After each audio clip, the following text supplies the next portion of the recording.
Bulabhanaka everyone. I'll be presenting a micro LED video. This is a requirement from his ED403 course. This is Innovation in Learning Technologies and Professional Practice. I'm Dr. Jairaj from the University of the South Pacific, Laudala campus, Fiji Islands. I'm an assistant lecturer at the School of Information Technology, Engineering, Mathematics, and Physics. The course I'll be presenting is MA 102, Mathematics for Science, and the topic of interest is limits, which I will focus in detail along the video. First, let's look at what the course is about. The course I'll be teaching is MA 102, Mathematics for Science. This course is delivered online due to the pandemic. This is a service course designed to provide a working knowledge of commonly used mathematical methods. It is a terminating course and it is not available to students intending to pursue mathematics as a major or a minor and is not suitable for students of physics or engineering. The course covers those areas of statistics and calculus which are likely to be demanded in the disciplines of biology, chemistry, earth science, environmental and marine science, and some areas of technology, of course.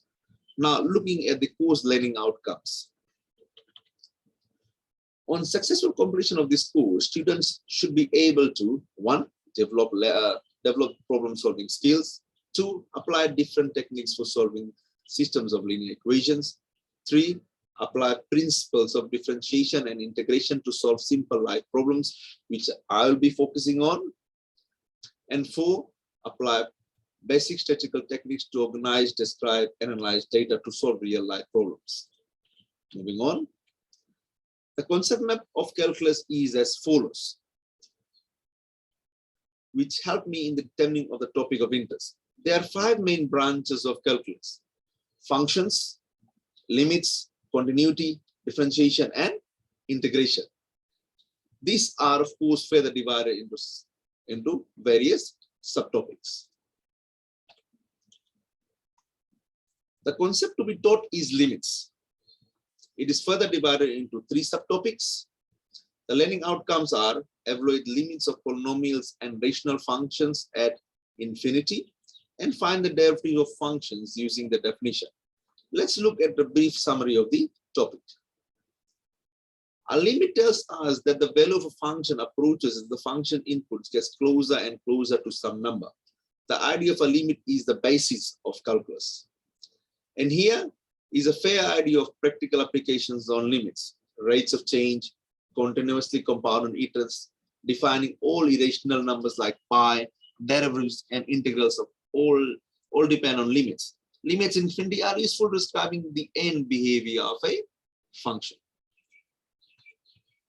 The resources that I'll be using are textbook, summarized notes, lecture via Big Blue Button or Zoom, and class activities to teach this topic, while the students will assess the following on Moodle. The student resources, they'll have the summarized notes, tutorial, supplementary readings, lab exercises, YouTube videos, and of course, the tutorial videos and the lab videos that we make for the students. Teacher activity. The lesson is divided into 6 sections as follows: the lesson opening, introduction of the topic, discussion, activity, presentation of student work, and conclusion. I'll be presenting the teaching activity, and the assessment tasks that will be taking place during the lesson. Starting with the teacher activity, I will greet the students, inform them about the lesson, stating the learning outcomes and checking the students' prior knowledge, followed by discussing the topic learning outcomes and asking questions on limits. Then I will discuss the content of the entire topic and ask relevant questions and allow students to work on the problem. After some time, of course, I will ask students to present the answers while I will provide feedback if necessary, and concluding the lesson with a recap, question and answer session, give out important concepts for students to focus on, and link this session to the next session. The student activity, right? It is very similar. So students starting with greetings, answering questions, and listening to the teacher. Students are to pay attention to what is being taught and note down the important points or the concepts. They will be asked to do an activity and share their work. I encourage students to ask questions if they have any difficulties.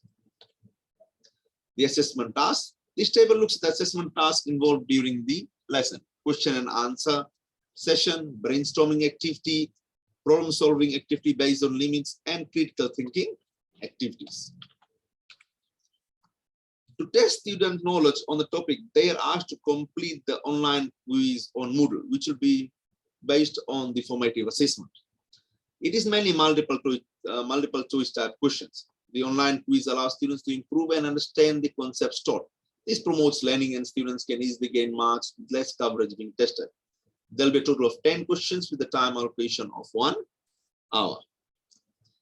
And this is a sample of how the quiz will look like. There are true and false questions also in this. We designed the questions so the students have to do the questions, like what is shown in an example 2 over here. They are to provide answers to the questions after doing the calculations. This marks the end of my video. Feel free to provide feedback and suggestions. Thank you.